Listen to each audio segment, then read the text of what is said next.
Benjamin Fulford, Armageddon financier aux USA. Le 12 avril 2016, le conseil d'administration de la Réserve fédérale et le dollar américain seront victimes d'un Armageddon financier si la proposition sur l'or asiatique est refusée. La famille asiatique du Dragon a proposé aux actionnaires du conseil d'administration de la banque Réserve fédérale des quantités vertigineuses d'or avec une remise de 13% par rapport au prix du marché. L'idée est que 10% de cet argent soit dépensé dans une gigantesque campagne de restructuration destinée à mettre fin à la pauvreté, à la destruction de l'environnement et à remettre l'humanité sur le chemin d'un développement exponentiel dans l'univers. La balle est maintenant dans le camp des États-Unis à Washington DC. C'est pourquoi les présidents et vice-présidents des États-Unis ont tenu une réunion d'urgence le 11 avril avec la présidente du conseil d'administration de la Réserve fédérale, Janet Yellen. Un membre de la famille du Dragon assistait également à cette réunion, selon des sources de la CIA en Asie. Si les actionnaires de la Fed refusent la proposition des Asiatiques, les pays BRIC et les Européens annonceront une nouvelle devise internationale garantie par l'or, qui pourra être échangée contre des dollars américains pendant une période de 3 mois. Après cette période, le dollar américain ne sera plus accepté par au moins 188 pays, laissant le régime de Washington isolé en faillite. Dans cette éventualité, pour éviter la guerre, les opérations militaires américaines à l'extérieur des États-Unis continueront à être financées par la nouvelle devise. Le nouveau régime politique, qui remplacera inévitablement les actionnaires de la banque de la Fed en faillite aux États-Unis, sera libre d'émettre sa propre monnaie, qui prendra le relais de façon illimitée à l'intérieur des États-Unis. De gauche à droite, Benjamin Fulford, porte-parole de la Société du Dragon Blanc, Kodouin Dekaku, agent de liaison pour les sociétés d'art martial dans le monde et Alexander Romanov, gnostique Illuminati Grand Master, descendant du tsar de Russie. Masaki Asumi, en plus des sanctions financières contre les actionnaires de la Fed, les sociétés d'arts martiaux du monde entier seront mobilisées pour mettre fin au règne génocidaire de la mafia Khazar *. Kodouin Dekaku, le dirigeant apparent de nombreuses factions d'arts martiaux mondiales, sera relevé de ses fonctions pour être remplacé par Masaki Asumi, le dirigeant du dojo Bujinkan. La raison de ce remplacement, c'est que Dekaku, dont le véritable nom est Ryosuke Matsuura, a refusé de mobiliser les sociétés d'arts martiaux sous sa direction supposée, malgré qu'on lui ait fourni des preuves abondantes, que la mafia Khazar a activement tenté de massacrer plus de 90% de la population mondiale. En d'autres termes, de multiples coups ont été portés contre l'espèce humaine et, malgré le besoin évident de légitime défense, il ne fait rien. Les preuves qu'il dédaigne comprennent de multiples tentatives pour déclencher la Troisième Guerre mondiale, l'inoculation d'armes biologiques comme les virus Ebola, le VIH et le SRA, des tentatives pour provoquer de grandes famines en payant les agriculteurs, pour faire pousser des plantes transgéniques pour les biocarburants et non la nourriture et beaucoup d'autres choses. Non seulement cela, après avoir échoué à tuer des milliards de personnes que les satanistes voulaient massacrer en l'annonçant d'avance, il semble qu'ils préparent une sorte de cérémonie de sacrifice massive. Au moins 1 millier de temples de Baal sont en construction dans le monde entier. Dans des temps anciens, les enfants étaient traditionnellement offerts en sacrifice et brûlés à Baal, connu aussi sous le nom de Moloch, et plus tard c'était finalement Satan à présent. Tous les membres de l'armée, de la police, des services de renseignement et des sociétés d'arts martiaux doivent remonter la chaîne de commandement et insister pour qu'on intervienne avant qu'il n'y ait plus de morts. Heureusement, il y a des preuves qu'au moins quelques mesures sérieuses sont en cours.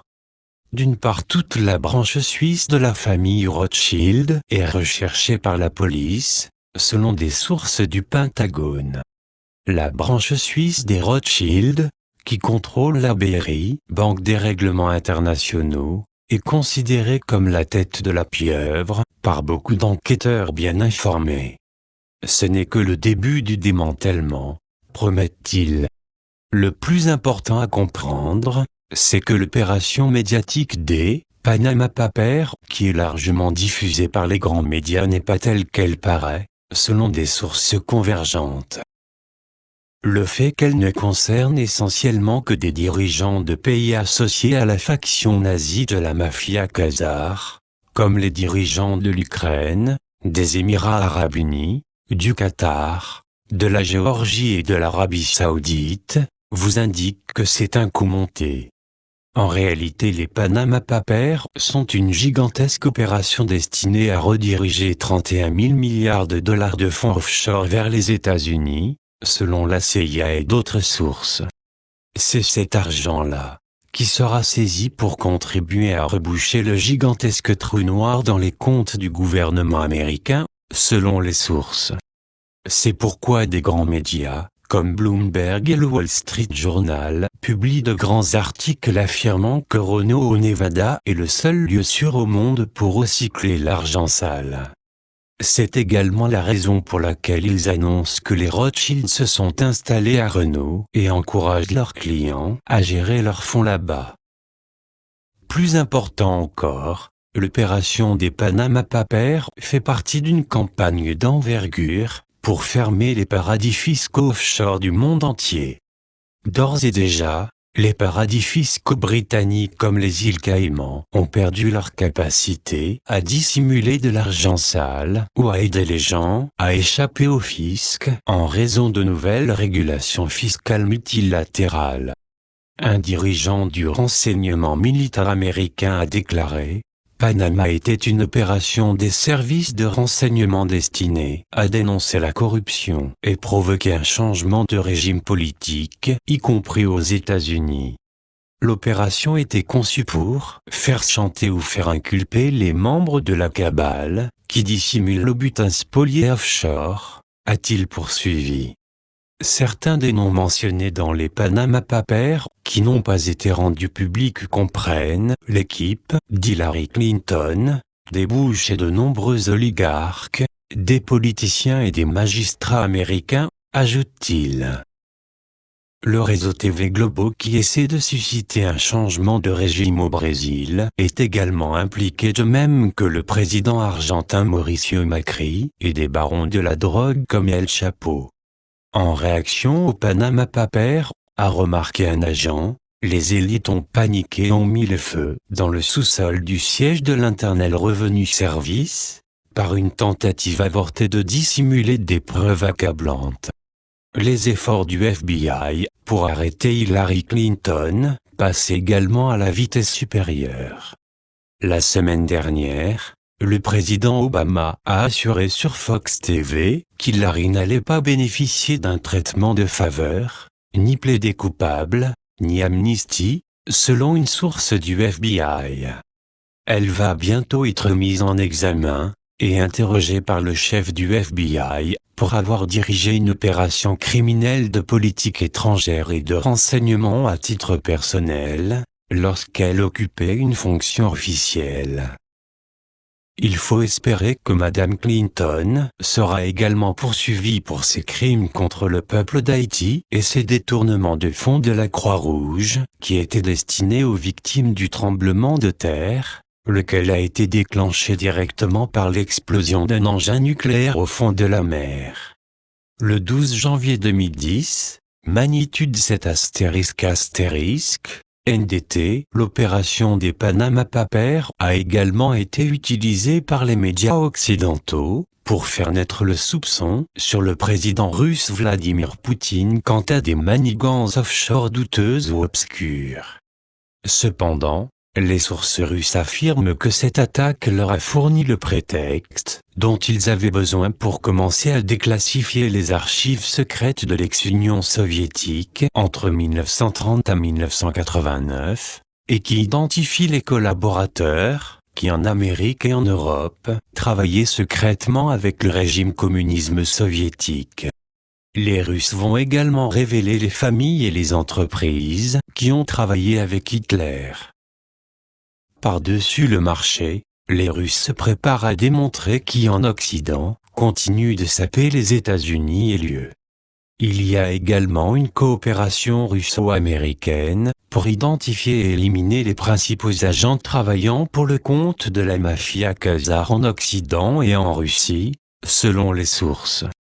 Entre-temps en Turquie, le rapatriement des troupes américaines, à l'exception des équipes des opérations spéciales, qui surveillent des armes nucléaires, est destiné à interrompre partiellement le trafic de drogue de la Kabylie, qui passe par la base aérienne d'Incirlik, selon des sources du Pentagone.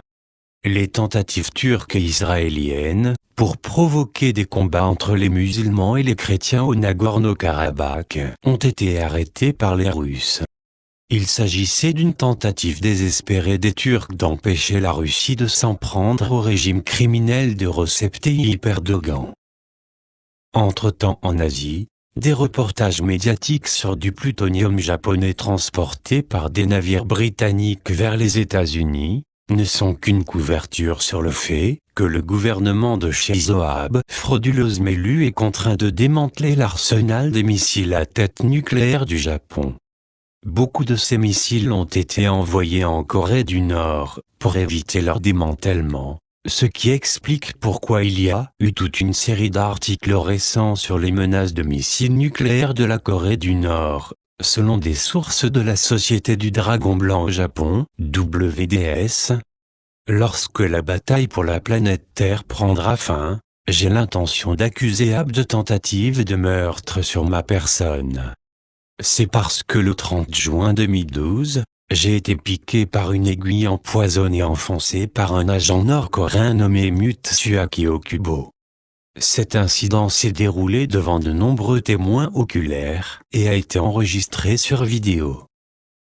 En dépit de 2 dépôts de plainte à la police, la première à la police de Musashino, et la seconde à la police de Marunouchi, le gouvernement japonais, officiellement dirigé par Abe, n'a rien fait. Cela signifie qu'Abe est complice. En outre, Kodo Indekaku a avoué qu'Okubo était son disciple, mais lui aussi a fait défaut dans ce dossier. Mis à part mes griefs personnels, le régime politique d'Abe pille également l'économie japonaise pour soutenir financièrement ses maîtres de la mafia khazare. Le pillage, comme il a été dit précédemment, passe par la mise sur le marché des actions à la bourse, de l'argent des retraites et de l'épargne des Japonais, où il est transféré dans des fonds de portefeuille contrôlés par la mafia khazare. C'est pourquoi les marchés actions japonais continuent de grimper alors même que les étrangers continuent de vendre.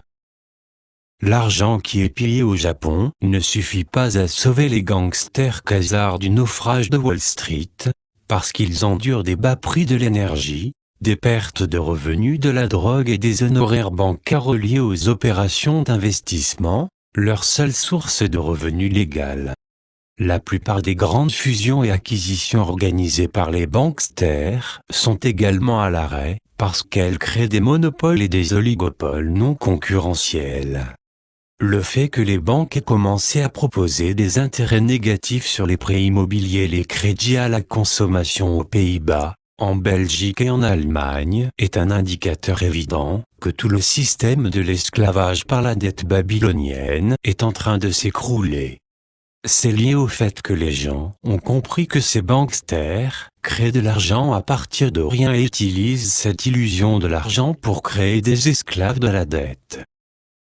Donc, même si une banque prête $100 à quelqu'un, mais lui dit qu'il n'a que $90 à rembourser à terme en raison des intérêts négatifs, cela signifie malgré tout que vous devez travailler pour gagner $90, pour les payer avec de l'argent qu'ils ont créé à partir de rien d'autre que de l'illusion. L'humanité s'éveille et il ne faudra pas attendre longtemps avant que le règne des négriers khazars adorateurs de Satan ne prenne fin pour toujours. En guise de remarque finale, je suis maintenant au courant que les 20 000 tonnes d'or conservées dans 6 lieux différents vont bientôt être mises à disposition par la famille du dragon au bénéfice de l'espèce humaine et des autres formes d'existence sur cette planète. Et cela ne représente qu'une fraction de la totalité de ce dont disposent les Asiatiques. Copyright Benjamin Fulford.